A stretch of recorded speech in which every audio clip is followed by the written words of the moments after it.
Hi, I'm Deanna Cohen, CEO and co-founder of Plastic Pollution Coalition. I'd like to thank you for joining our global webinar series, which brings together our community to share the latest information, tips, and resources to help stop the plastic pollution crisis.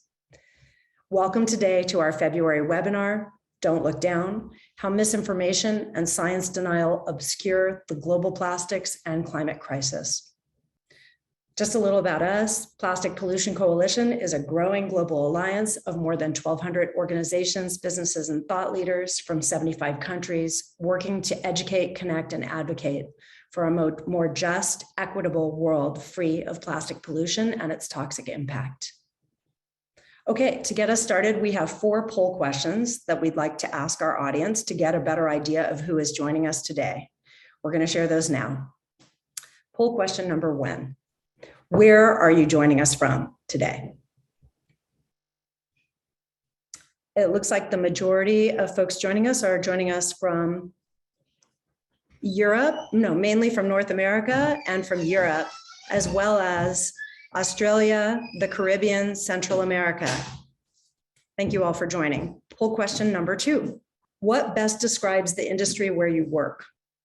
It looks like a large majority of you are coming from nonprofit NGO sector, but also from education, from the entertainment industry, research, corporate and business, government policy, and other. I'm really curious about what other is. Cool. Thank you. Let's go to poll question number 3. Where do you get your news? And please select all that apply. This is a multiple choice question, poll question. Let's see. It looks like a lot of us get our news from radio, from print, from podcasts, from corporate television as well, and public TV. And then aggregated sites as well. It's very interesting. Thank you for sharing that. Let's go to poll question number 4. What tactics do you think the fossil fuel industry uses to undermine the health of vulnerable communities? Interesting. The majority of us said all of the above. Thank you for taking part in the poll. All right. The topic for our webinar today is Don't Look Down, How Misinformation and Science Denial Obscures the Global Plastics and Climate Crisis. And now it's my great pleasure to welcome our panelists. Joining us today, we have founder and executive director of Fenceline Watch, Yvette Arellano. We have co-founder and executive director of People Over Plastic, Shilpi Chhotray, and distinguished professor of atmospheric science and director for the Earth System Science Center at Pennsylvania State University, Dr. Michael Mann. First, I'd like to introduce you all to Yvette Arellano. Yvette is a Mexican-American Gulf Coast organizer based in Houston, Texas. They are the founder and executive director of Fenceline Watch, an environmental justice organization dedicated to the eradication of toxic, multi-generational harm on communities living along the fence line of industry. I'd like to turn it over to Yvette to introduce themselves and give a brief overview of their work. Yvette? Thank you so much, Deanna. My name is Yvette Arellano, and I'm joining from Houston, Texas, on the traditional lands of the Karankawa, Sana, and Atakapaishak. Fenceline Watch is dedicated to the eradication of toxic multi-generational harm placed on our communities living along the fence line. We have been diligently working on the connection between plastic production and fossil fuels, elevating the on-the-ground experience, speaking on chemical disasters that affect our communities, and the short and long-term exposure effects on women, children, and other vulnerable populations. Thank you so much for having me. Thank you, Yvette. And now I'd like to introduce Shilpi Chhotray. Shilpi is a globally recognized communications strategist and the formal global communications lead for Break Free from Plastic. This past fall, Shilpi launched People Over Plastic, a BIPOC storytelling collective working towards an anti-racist and plastic-free future. With 99% of plastic coming from fossil fuels today, People Over Plastic believes conversations about the climate crisis and plastic crisis must center people of color and Indigenous voices who are most impacted by it. Welcome, Shilpi. Thanks, Deanna. Hi, everyone. I'm tuning in from Oakland, California on Ohlone land. Thank you again, Deanna, and to the PPC team for inviting me on this timely webinar. I've been working very closely with PPC for the last 5 years or so it's always good to be here. In terms of what we do, I'd like you to reflect on this slide. Dan, if you can put that up. A plastic bag and an image of ExxonMobil. And this is really poignant because the fact is most people don't understand the connection between plastic and oil.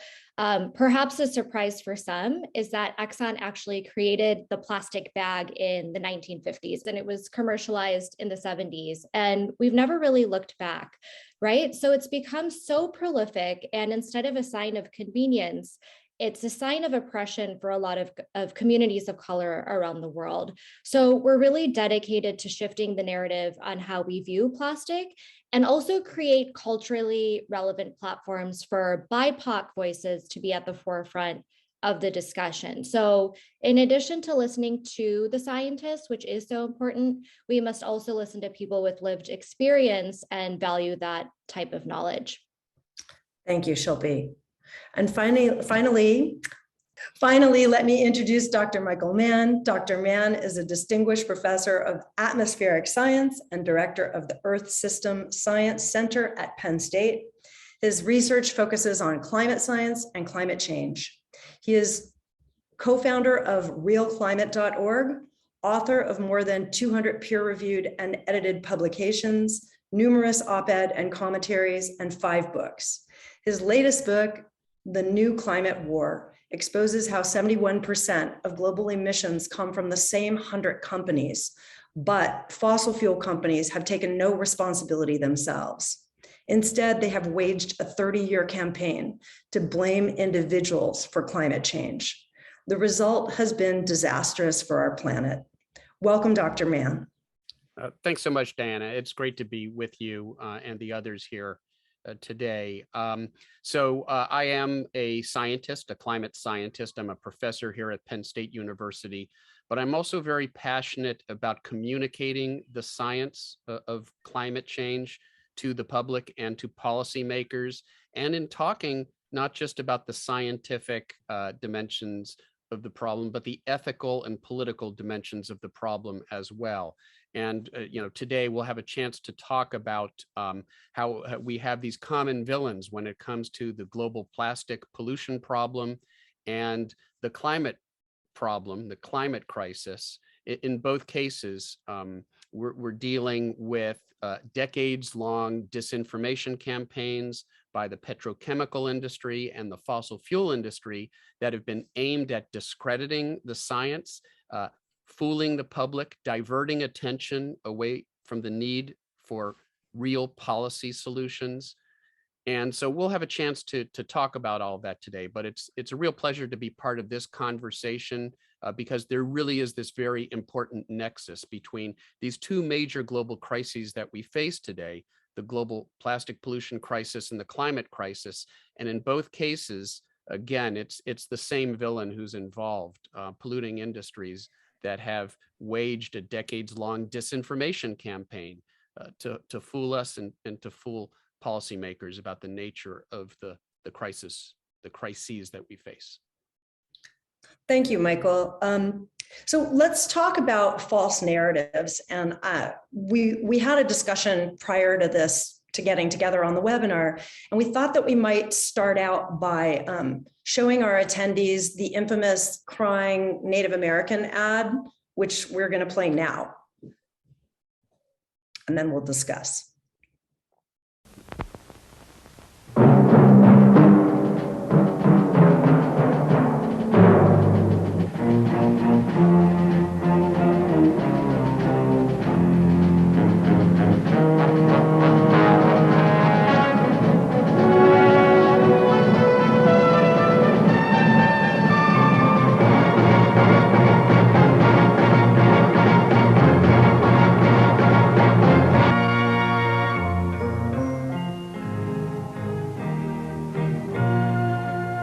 Some people have a deep, abiding respect for the natural beauty that was once this country. And some people don't. People start pollution. People can stop it.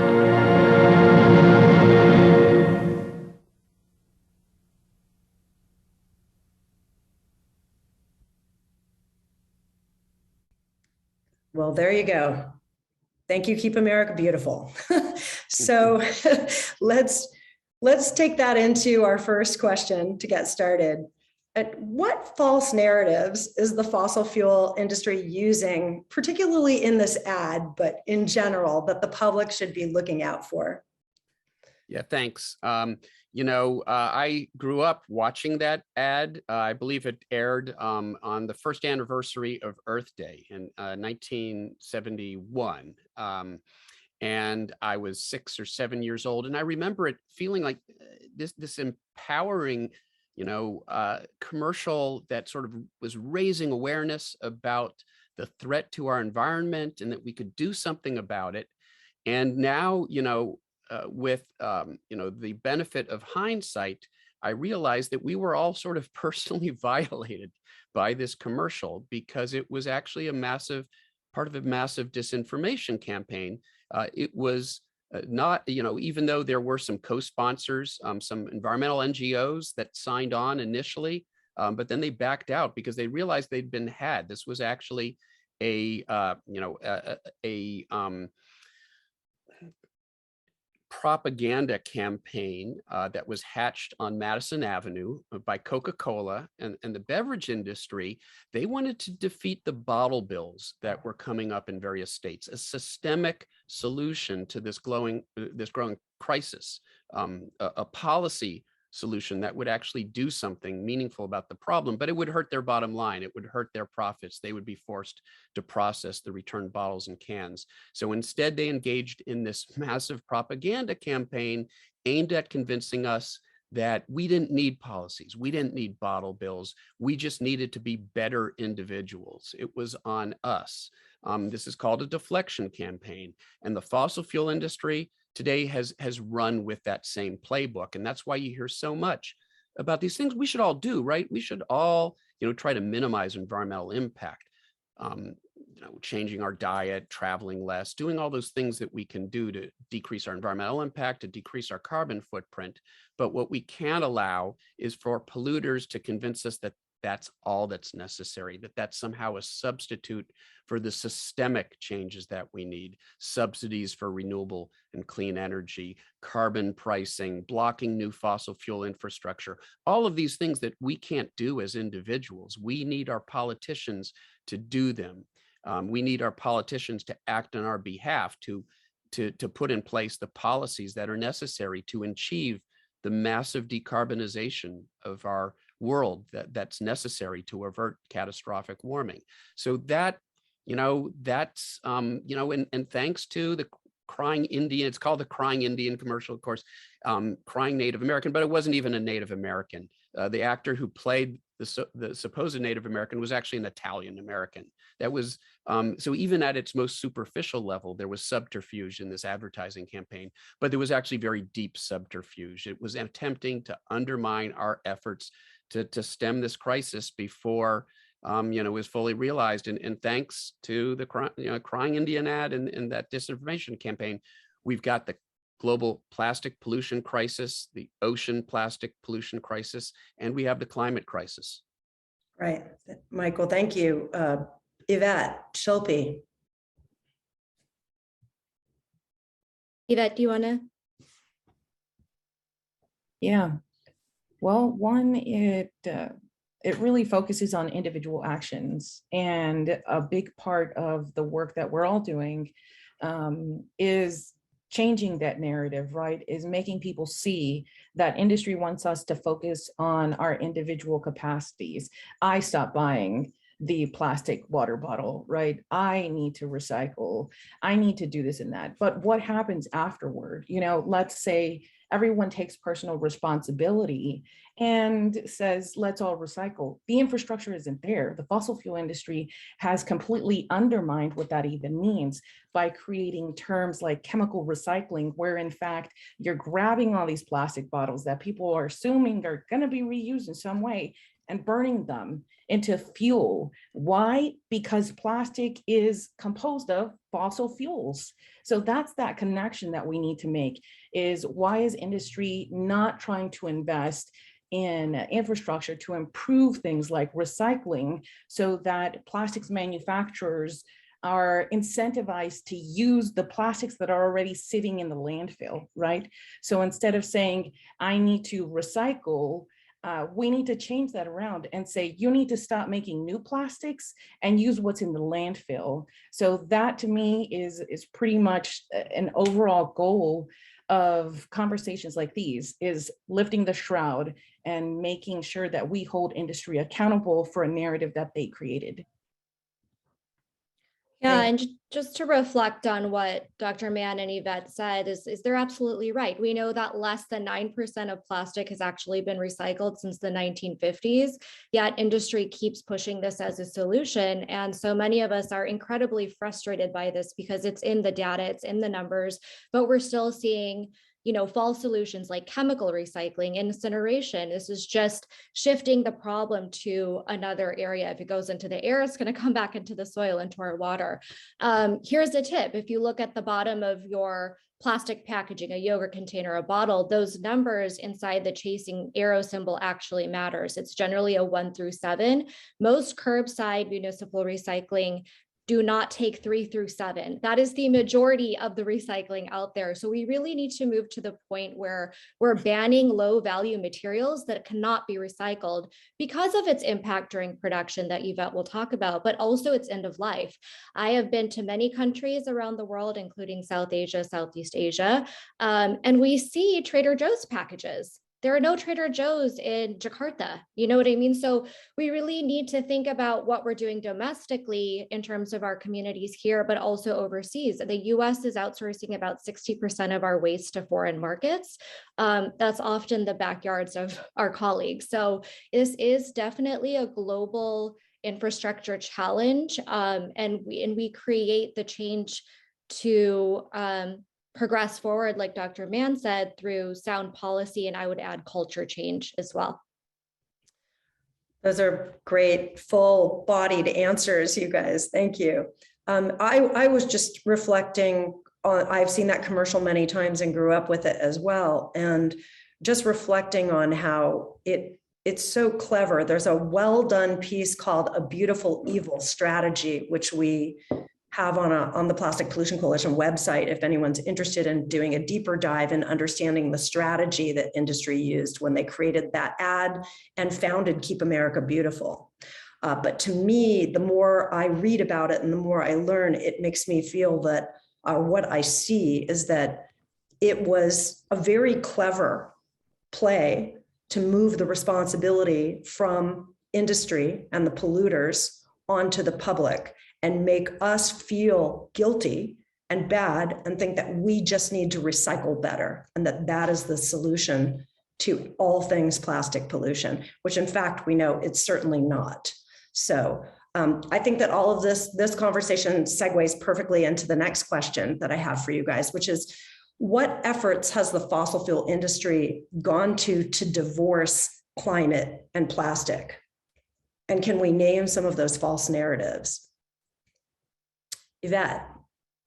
Yeah, right off the bat, they refuse to include extreme weather impacts as part of environmental impact assessments. So whenever you have a new fossil fuel industry or project coming into your area, they're supposed to put out an environmental assessment, and they're supposed to gauge, hey, how hazardous is this infrastructure? How vulnerable is it if there is a hurricane, a tornado, anything really?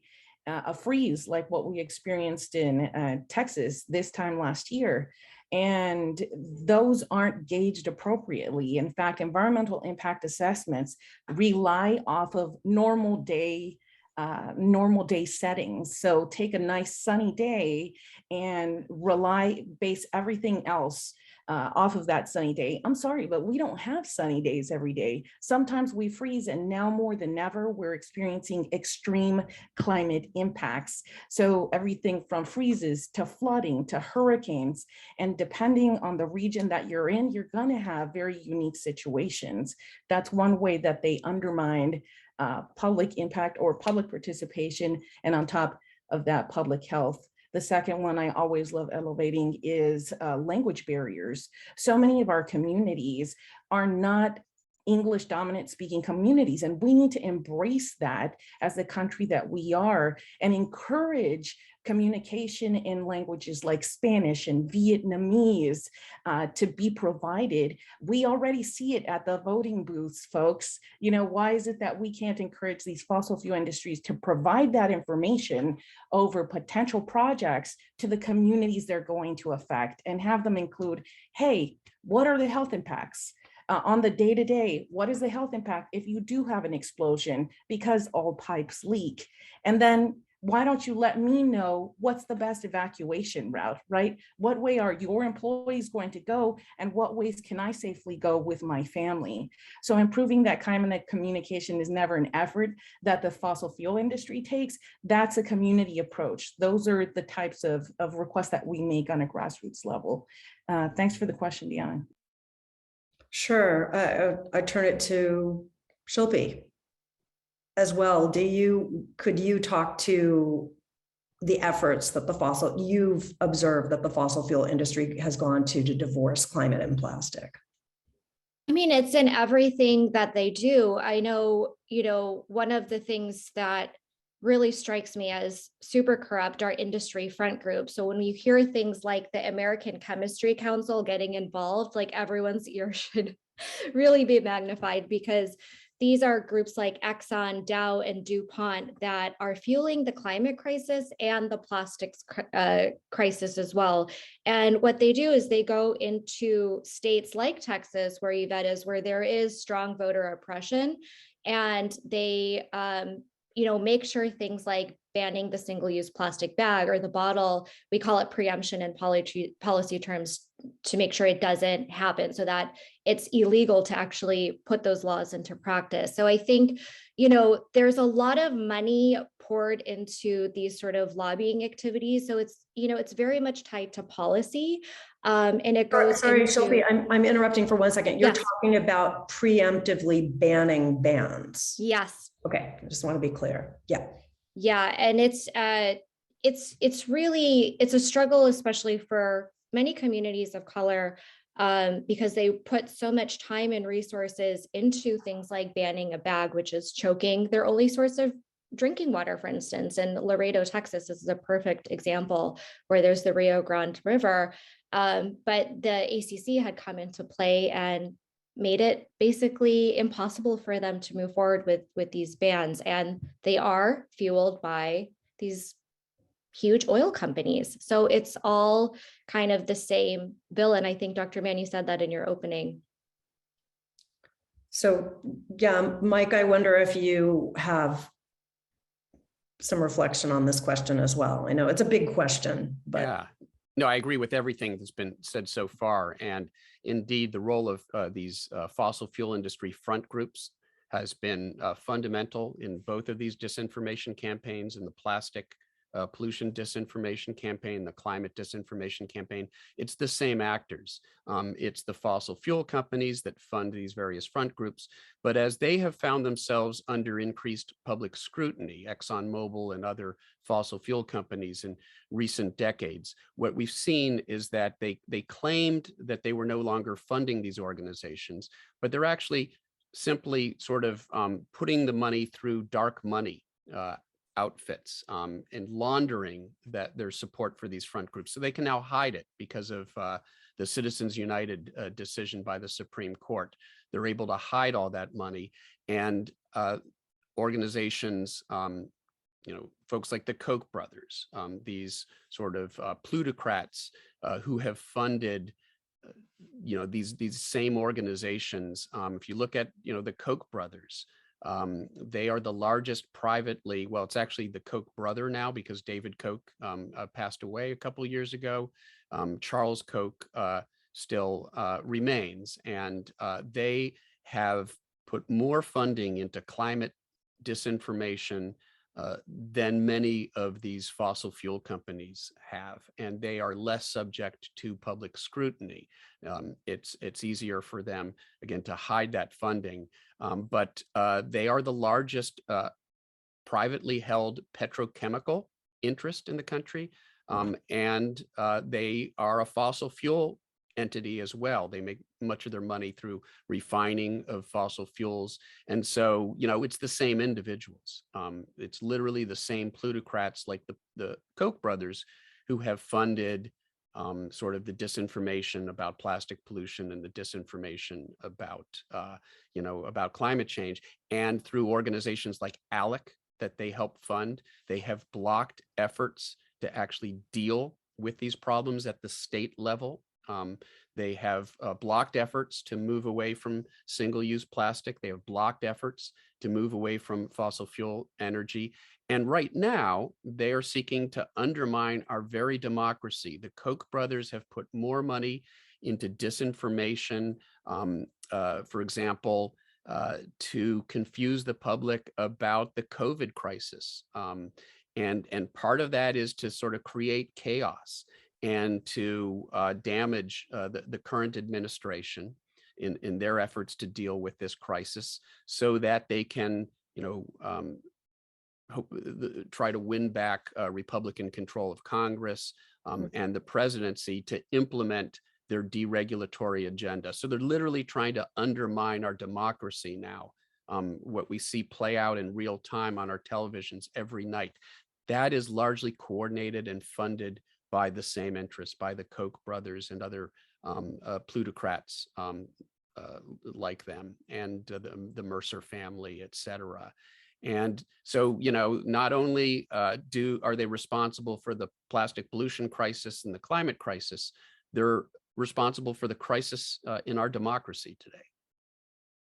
I would add to that, referencing what Shilpi said and what Dr. Mann said, I would say that on top of that, in states like Texas, Louisiana, just low political power states, the lobbying is to an extreme. We see the school boards filled with industry interest that keep us from, emphasizing critical race theory, right? Well, part of critical race theory is environmental justice, talking about vulnerable communities, talking about disproportionate impacts.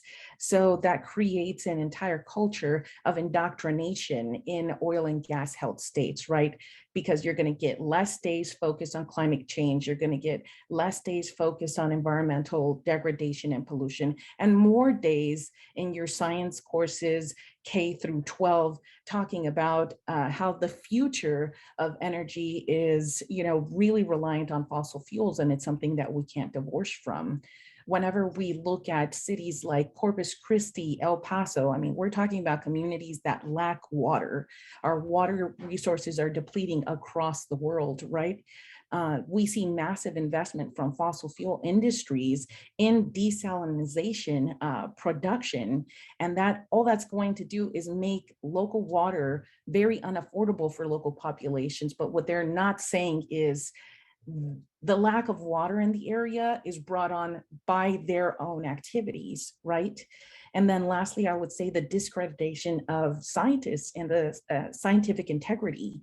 As soon as you have folks like, Michael coming on stage and, talking about this, who are housed in states like Texas, Oklahoma, Louisiana, and the list goes on, they're going to see less federal dollars in grant monies, in opportunities to continue funding studies that link health impacts to things like plastic production and exposure. I think one more thing, if I may add, Deanna, is just reflecting on what Yvette's saying. I think it's really important as concerned individuals on this these crises that we do our due diligence and we're always looking at scientific literature and data and see if it's peer reviewed, because there is a lot of industry money going into science. And I think Dr. Mann knows this better than any of us, but it's so important with anything we're looking at in terms of information is who is funding this, and it's really easy to trace. So, in our line of work, we're always like tracking where this funding is coming from, because that makes a huge difference. I'll just add, my dad has always said to us growing up, whenever we're talking about really almost any issue that's relevant like this, he always just says, follow the money, who stands to gain. And it's such a simple concept. And it's amazing how somehow people will ignore that, and not follow it. I want to bring us back to a question that I had wanted to ask you, Yvette. I wanted to ask if you could talk about how industries made very concerted efforts to brand plastic as being more hygienic, particularly in the last few years as we grapple with the pandemic. Thanks for that question, Diana. From what we've seen, continuous scientific papers keep coming out talking about the connection between COVID exposure and how long viruses can last on different surfaces. And the World Health Organization, along with so many other supporting papers, states that COVID can last a lot longer on a piece of plastic than it can paper or cardboard, but we're continuously sold this narrative that it is hygienic, it is safe. And there is no emphasis on, hey, that plastic packaging that your burrito, your salad, the apple you picked up from the airport is wrapped in is going to expose you to the same toxics that it itself is made of. Because what we know is that once plastic is produced, it is consistently off-gassing. And so there is no protection from other things when you're already putting it in contact with a toxic product. So where are, the studies? And the studies exist linking exposures to either cosmetics, food wrapped in plastic packaging, to hormone disruptions, to disruptions in the reproductive health system. I myself face so many of those health impacts, including reproductive impacts. And as someone who is uninsured as so many of my community members, I can tell you that that cost that isn't charged to the fossil fuel industry is being picked up by our pockets. So the idea of even cheap plastic is an entire sort of marketing piece that they created in order to have more and more people consume plastic, assuming that, well, it's cheap, it's disposable, and it's not causing any damage. Yeah, Shilpi, I don't know if you'd like to talk to that too. I feel like the true costs, plastic only appears to be an inexpensive material because so many of the true costs to our environment, our air, our water, our food, our health, animal health have been externalized. Well, plastic pollution pollutes its entire course of the life cycle. So from extraction to production to disposal, I think if you haven't seen the story of plastic, it's a must watch where Yvette is actually featured quite prominently. And it really just discusses all of the externalized costs that we are not as marketed to. So, our work as people that are working on this issue is really to shift the narrative and sort of shift this cumulative consciousness around these true costs of plastic pollution. I think one of the things I love, our colleague Miriam Gordon says, she says toxics in, toxics out. So if you're putting chemical compounds that come from fossil fuels into making this product, where is it going? If you burn it, that's eventually going to come into a form of coal ash, pollute our waterways and air and soil. If it's sitting in a landfill, it's still emitting greenhouse gas emissions until it decomposes, which it never really does. It just gets into tinier and tinier pieces of microplastics that end up getting into our food system. And then, like I said, we are shipping it overseas through this almost black market humanitarian crisis that's not talked about enough. And it's openly dumped and burned in a lot of areas of the world because these countries weren't designed for this type of waste infrastructure. I don't want to say that they don't have waste infrastructure because that's not true. They were never designed to carry this amount of low value plastic packaging. So anyways, I'm going into kind of a philosophical tangent here, but it is really a full life cycle issue, and we have to change the single use end of life mentality that we can just clean up the ocean from plastic pollution. That's ridiculous. Yeah, so just along the lines of what we're talking about right now, I was wondering, Dr. Mann, if you could talk about the myth that plastics are more lightweight and better for shipping. Sure. I mean, it's not really my area of expertise, but I think that there is a larger sort of pattern here, and this is true. As we just heard with fossil fuels, with plastics, and it's just as true with plastics and fossil fuels. There is this hidden cost. There are these subsidies that keep fossil fuels artificially cheap, when in fact, there are these externalities that are doing damage, that are costing all of us, the damage that it's doing to our environment, both to extract fossil fuels, the pollution, the destruction of our water resources and natural habitats, the exploitation of our environment when we mine for fossil fuels, oil, natural gas, coal. And then, as Yvette alluded to earlier, there are the extreme weather disasters that we're now dealing with, extreme weather that's been exacerbated through the warming effect of increased concentrations of carbon pollution in the atmosphere. So, what is absolutely absurd is that we have politicians who are putting their thumb on the scale in favor of fossil fuels, when in fact they need to be doing the opposite, because there's all of this damage, all these externalities associated with our use of fossil fuels. And when it comes to our health, and of course, people of color, low income, minority populations tend to be in the environments where this extraction takes place. They're subject to the worst impacts of the pollution from fossil fuel extraction, and those healthcare costs, and that a very real damage that is being done to human health isn't even accounted for in the equation. And so it's just absolutely ridiculous that we have, and I testified to the House Oversight Committee a week ago, and the Republicans didn't want to talk about the fossil fuel industry and the damage that they're doing. They just wanted to recite talking points, fossil fuel friendly talking points. And so we've got one of the two major parties that is firmly behind promoting and subsidizing this industry that is destroying, literally destroying our environment, destroying the world, rather than providing, providing the necessary support that we need for renewable energy, for clean energy, so we can transition away from this, fossil fuels and, single-use plastics, all of these current practices that are degrading our environment and hurting us all, but making profits for a small number of petrochemical interests. I'd like to add to the conversation about plastics being cheap and this artificial externalized cost, and put some numbers into perspective for folks.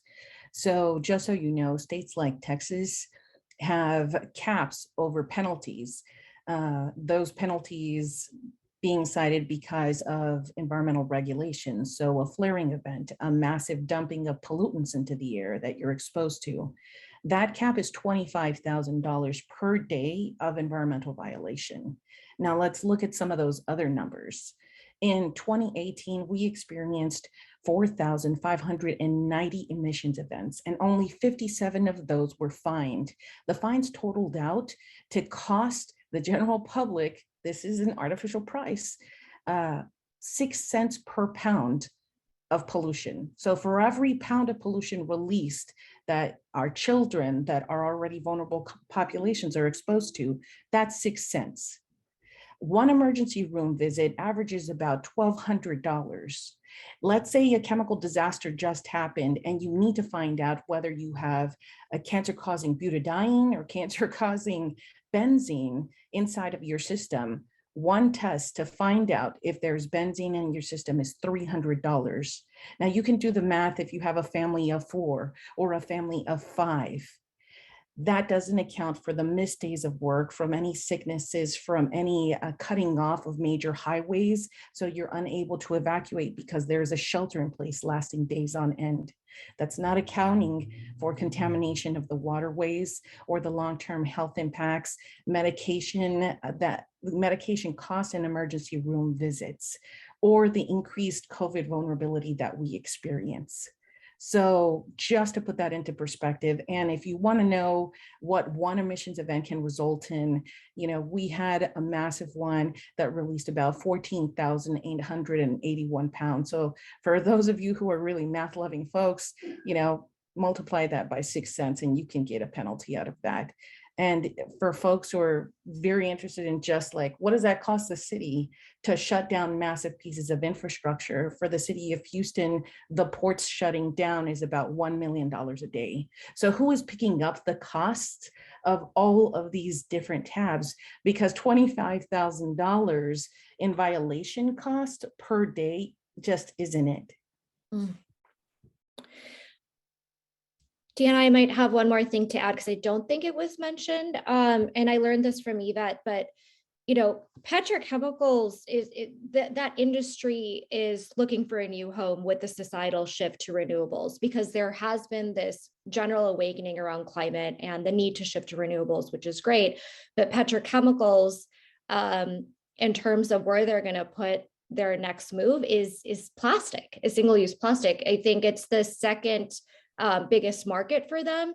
So they are pretty certain that the general public is unaware of this, and many of us are. So we really, really need to hit home the narrative that plastic is oil, that plastic is climate, because if the petrochemical industry does in fact double down, we're looking at a 40% increase of production in the next decade, which is, as we've already discussed, is extremely frightening with a 9% recycling rate. It just, something's not adding up. So we do need to keep the pressure on.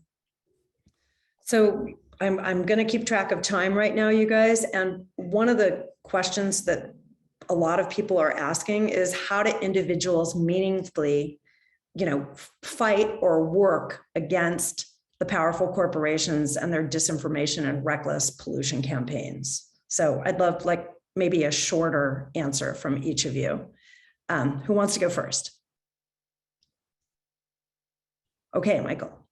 Yeah, I mean, first of all, obviously voting and turning out in every single election, off-year elections, midterm elections, because the other side is very good at marshaling their troops. And when we come out in presidential years, but we don't come out in the off-term elections and the midterm elections, we lose everything that we had sort of gained. And we see, these Republican takeovers at the local level, at the state level.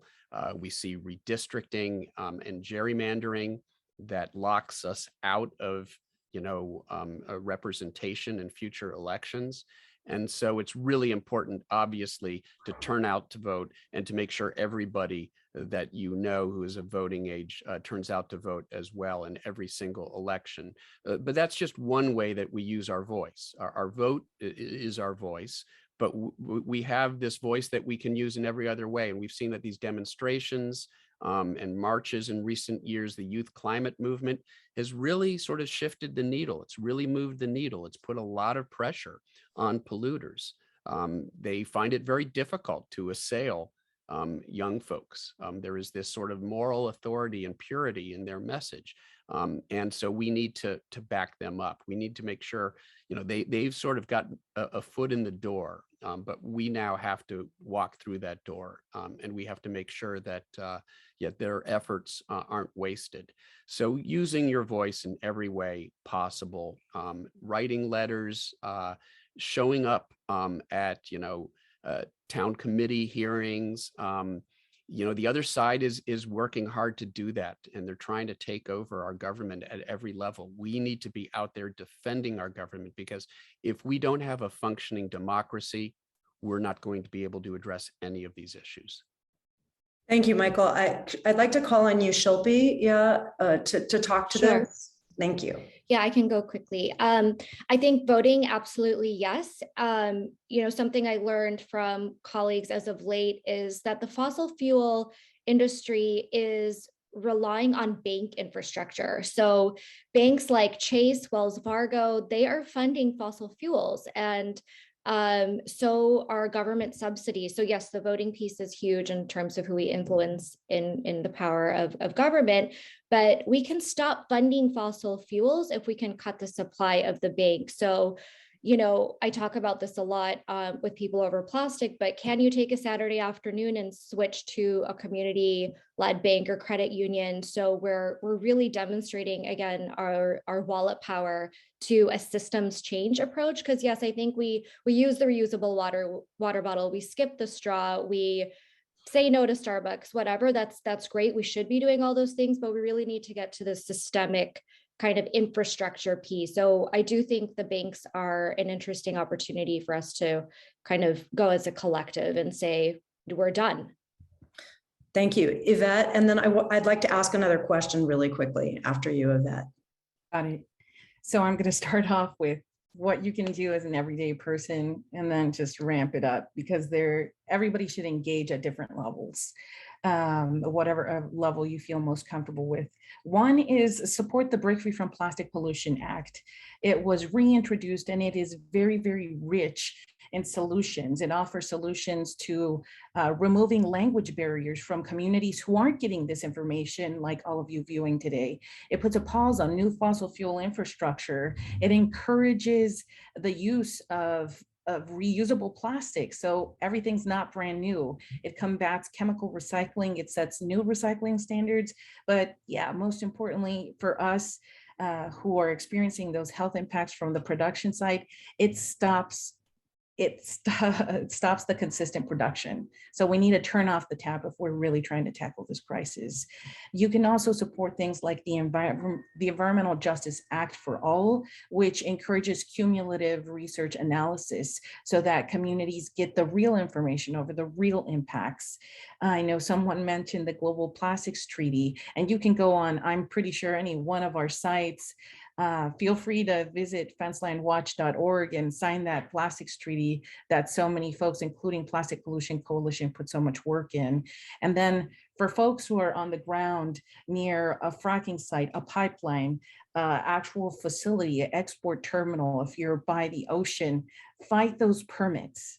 Add your voice wherever you are, because I can tell you from reading comments after comments is they're not hearing our side. So when it comes to things that matter on the record, feel free to visit the Federal Register and really put your voice into action. Type in the name of your state and see what kind of bills are coming up that you can comment on right now to help in whatever way possible. So get active. And if you're a student, there are awesome organizations like Post Landfill Action Network and Student Purgs that are trying to get plastics out of their cafeterias, out of their universities. And I encourage you all to do that too. Thank you. So I wanted to circle, there was a specific question that was asked. Is there a website that tracks funding for climate denying scientists? Or plastic pollution, plastic loving scientists, I guess. There are a couple, and the others may have some suggestions as well. Source Watch is actually very good. That's a great sort of watchdog organization. You can go online, look at where politicians are getting their funding from, who the fossil fuel industry is funding. Greenpeace has done a lot of great research. So if you go to the Greenpeace website, you can find some really helpful resources there as well. So those are a couple, but yeah, it is, there is, still some degree of public disclosure. Of course, dark money now makes it much more difficult to track the funding, and that's a real problem. But at least for the, the publicly traded fossil fuel industries, they do have to disclose that information. Yeah, and I might want to add that, there are some big NGOs who I won't name on this webinar, but they are being funded by industry. So again, it's a way to check when you want to open up your pocketbook and give to an NGO, like please, please, please check who they're funded by. An annual report we put out at Break Free from Plastic is called the Brand Audit, which PPC is a big part of as well. And we actually track the top polluters in the world in a global data set. So you can understand who the industry problematic players are and avoid funding those groups, whether it's directly by buying a Coke or a soda, or like supporting NGOs, because I think there's a lot of misinformation from even the NGO world, which is unfortunate. I would say that you have groups, and I know I dropped the links earlier, but I'll drop them again. There are groups like the Science and Environmental Health Network that have wonderful information connecting health impacts to plastic and other just activity that's related to fossil fuels. I really encourage folks to watch the videos and read the papers that Dr. Ted Schlater has. And he, I know, was in a webinar earlier this year talking about what happens when you have these chemicals in the air displacing oxygen on the ground. That I really love that conversation, as well as, the reproductive health aspect that I dropped the link for folks to watch that ties in not only infertility and sterility issues affecting women's bodies, but also men. So that's a conversation that doesn't get circulated too much. And this is what we're talking about at Fenceline Watch when we're tying things to multi-generational toxic impacts. Because one thing is being exposed yourself, carrying those health impacts, but what about the life of an unborn child, of your future family, if you're given the option to have one, or if that right is stripped away from you, like so many women within our community. So really encourage folks to watch those. So this was a question from our audience today. They said, I totally agree with what's being said here, but I'd like to explore that the fossil fuel industry is made up of employers and employees, human beings who will suffer the same fate as everyone else. And I don't see much engagement to break this down to them and to us. And that is to say, to turn the beast from the inside out. So I might direct that question first to you, Yvette. I would really encourage folks, and this is a difficult conversation because we're going to bring in workers to the conversation. They need to be at the table, right? Part of this conversation is directed at workers because the health impacts experienced by communities will first and foremost be experienced by folks who are working inside of the plants. Unfortunately, so many of these facilities practice exploitive behavior in the form of not hiring on union-based workers, right? We're talking about they're contracting out jobs in states from outside of the state where workers have a 2 weeks on, 1 week off schedule, working over 18 hours a day, creating these dangerous situations. And instead of addressing the problem and employing more folks from communities that are affected, we're seeing a transition in the fossil fuel industry over to technologies. So if you have time, look up the Boston Dynamics website. I know a lot of folks associate them with a cop dog, but fossil fuel facilities are switching to less people power and more automated solutions, which in their eyes and in their narrative creates safer workplaces. So let's have the conversation about workers who are affected and will be in the years to come. And let's create those jobs that will offer them an opportunity to, instead of work, help dismantle that infrastructure that they're so familiar with on a day-to-day basis. And whether it's in the forms of, taking it down or working on the toxic site that is going to be left afterwards, because they're going to be the experts in each one of those facilities. Would anyone like to add on to what Yvette has said? Sure. I would sort of add on, as Yvette has said, increasingly we're seeing fossil fuel industry automated. And there are actually less and less jobs in that industry. There are far more potential jobs in installation of new renewable energy. So when you hear this argument that is very convenient for the fossil fuel industry, this idea that it's about jobs, when they talk about the Keystone XL pipeline, they like to claim that there'll be thousands and thousands of jobs. I believe a correct assessment shows that it would have provided maybe a couple hundred permanent jobs. And yet there are thousands and thousands of jobs in installing, again, new renewable energy, solar, wind, et cetera. So we need to sort of reclaim, the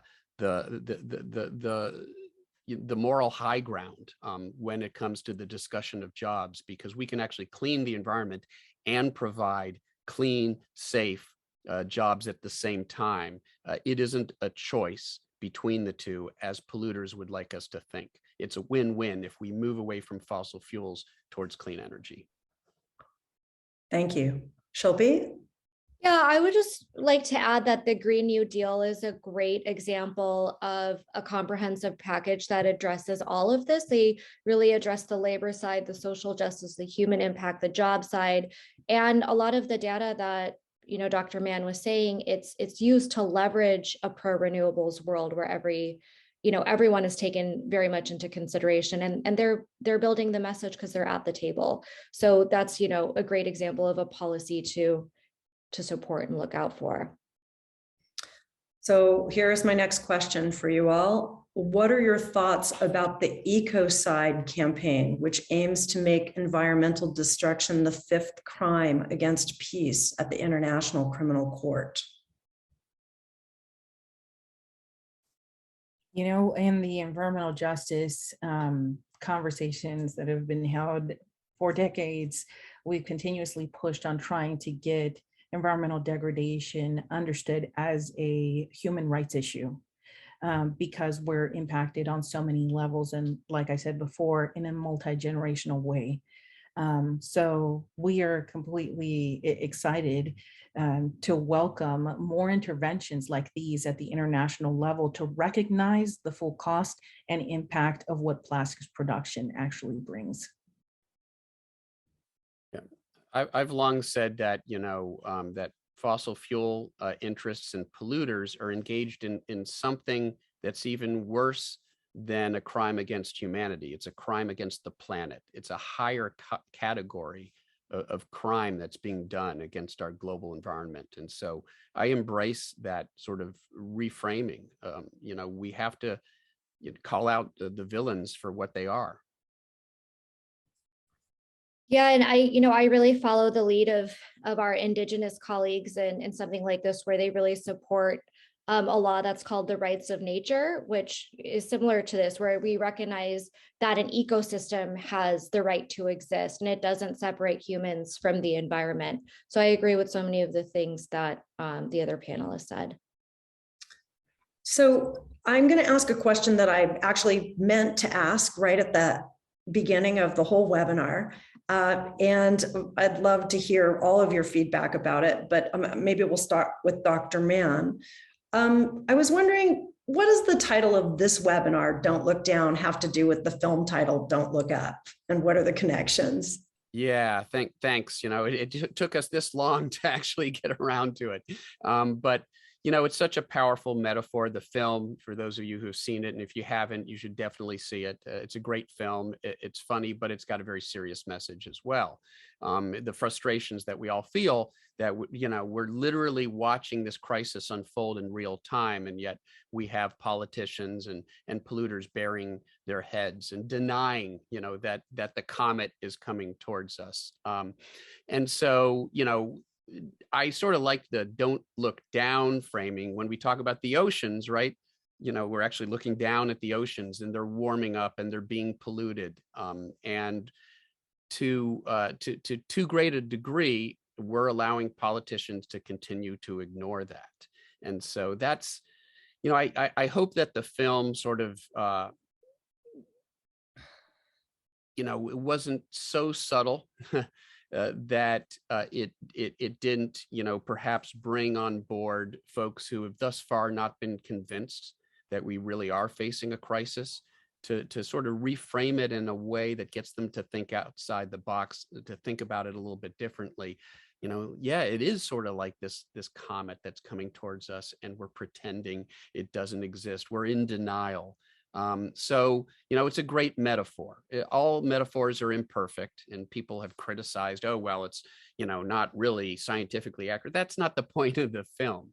The point of the film is that, you know, metaphorically, this is what's happening. And too many politicians and the polluters whose agenda that they promote are refusing to look up or to look down in this case. Yeah, I wonder if anyone else had a reflection with regards to the film. Yeah, to me, when I think of Don't Look Down, it's the don't look down at the frack sites, don't look down at the contaminated water, at folks who are suffering on the ground. And the parallels that, you know, I saw with Don't Look Up are, you know, here's this information, it's coming at you. It's not great to hear, you know, the hope is something that we each create in our individual actions.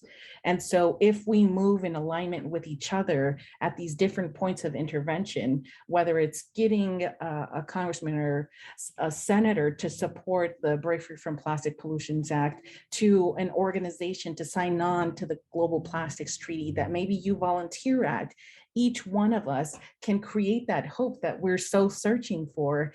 And that's the story that we're creating as time goes by, you know. So don't look up, don't look down. So many parallels to actually pull from. And I really, you know, I really admire the efforts of the scientific community whenever it comes to the advocacy on the ground. And we need to listen, you know, we need to open our ears, and we need to keep the conversation going beyond this webinar. I agree. So maybe just quick closing thought from each of you, and we'll wrap it up. And this is an incredible conversation. I'm really enjoying it. I feel like I'm learning a lot, and I deeply appreciate your expertise and taking the time to share with us today. So, Shilpi? Sure. I guess I'll close with the role of race. And this reminded me because my mother-in-law, who's on the webinar, hi, Marge, she sent me this New York Times article today that said the White House takes aim at environmental racism, but won't mention race. So it's like, we really need to be comfortable with talking about what it means to have lived experience of people of different ethnicities, and if they are an immigrant, if they have different statuses than many of us that are from privileged areas of the world and counties like the Bay Area where I live do. And this is just so pivotal to what we're doing at People Over Plastic. So I really do encourage folks to check out our podcast, which really centers voices like Yvette's and environmental justice leaders around the globe. And also I'll plug, we're having an in-person event if you're in the Bay Area next Thursday, which Deanna's coming to, in the iconic San Francisco Ferry Building. So we really want to have unfiltered, raw dialogue with the voices that are most impacted, and just listen, you know, listen, observe, learn, and share. Thank you. Michael? Yeah, I was going to pick up on something that Yvette was talking about at the end there, which is, you know, hope. And in fact, some people have watched the film, Don't Look Up, and they've come away from it sort of dispirited, dejected. And I think it's important to understand that the message of the film isn't that there's no hope. The message of the film was that part of, you know, I don't want to give away the ending for those who haven't seen it, but, you know, this idea that we can just sort of, you know, engineer our way out of these problems. More technology is the way to solve these problems. And no, we don't need to stop burning fossil fuels. We just need geoengineering, and we need carbon capture, all of these things that sort of kick the can down the road. The movie, you know, has a very clear message on that if we go down that road, we may indeed forestall the opportunity of solving these problems safely. And so there's a very important message that the end result is not a good one in the film. I'll give that much away. but the film isn't saying it had to be that way. It was that way because we allowed the technocrats, to claim that they could engineer their way out of the problem and make money while they did it. And that's why ultimately, the proper path wasn't followed. So that applies here with these crises as well, the plastic pollution crisis, the climate crisis. The solution isn't more technology to engineer our way out of these problems, pursue business as usual, but deploy other technology to try to fix the problem. That's never worked. That idea that we can just clean up any mess that we can create, we know that isn't true.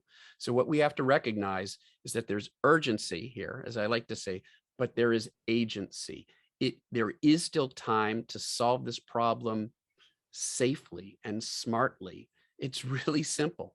Stop putting pollution into the atmosphere and the ocean. That's what we need to do. And we have technology now. We don't need new technology. We've got clean energy technology now that will allow us to do that. The only thing that's missing right now is the political will to pursue that path. I'll add to that. We also have the ability and the knowledge to re-implement and make more robust, reusable, refillable infrastructure and systems so that we don't need a whole bunch of new single-use plastic. Yvette, I'm going to give you the final word. Of course, stay active in everything you're doing. Thank you for coming here. That's step number one, right? Keep on coming to Plastic Pollution Coalition's webinars, learn different ways to intervene, learn something new, because although I said, look, it's not all on our individual actions, that counts too, whether it's personal responsibility, the corporate accountability piece, holding regulatory agencies accountable, supporting or being a part of direct action ultimately leads to that systemic change that we're so valuing and we're going after. So I would say along the lines of Dr. Mann, we're in a place where we need to recognize, we need to protect what we have left, right? So at some point, we are going to have less water, we are going to have less clean air. Let's protect that. We don't have to keep on going down a hole of despair as long as we stop, assess, understand, and then act on that. So I would say that, and then ultimately, experts come in different shades, different colors, different backgrounds. Just because you don't have a law degree or a science degree, you don't have MD in front of your name, doesn't mean you're not an expert. Value your lived experience and show up and take that space wherever it's offered. Thank you so much, Deanna, for offering this space for us. Feel free to follow us at www.fencelinewatch.org to keep up to date with our work, or on Twitter. Thank you all so much. And we've shared links to all of your projects and websites in the chat, and we'll be sending them out with part of the resources after this. So I want to take us right back to thanking you all, Yvette, Shilpi, and Dr. Michael Mann, for taking the time to be part of this engaging conversation. If you'd like to take action on this, a lot of people were asking what you can do. If you'd like to take action to create a world free of plastic and its toxic impact, we have an opportunity happening right now to tell world leaders convening at UNEA 5.2 in Nairobi to negotiate a bold and binding global plastics treaty. And we're sharing that now on the screen. Please sign on in support of that today. We'll also share the link in the chat. We hope to see you on March 16th for our next webinar, which will be focused on the Global Plastics Treaty. And of course, if you haven't already, we invite you to join our global coalition. It's free to join, and we welcome everyone, including individuals, businesses, and nonprofits interested in joining our cause for a more just, equitable world free from plastic pollution. We invite you to connect with us on social media to learn more. We'll also be sending out a link to a survey, and we would love to get your feedback on today's webinar. Thanks to everyone for joining us today. Thank you again to our panelists, to our Plastic Pollution Coalition member groups, and partners who shared this webinar with their community and networks. And we look forward to seeing you at our next webinar on March 16th.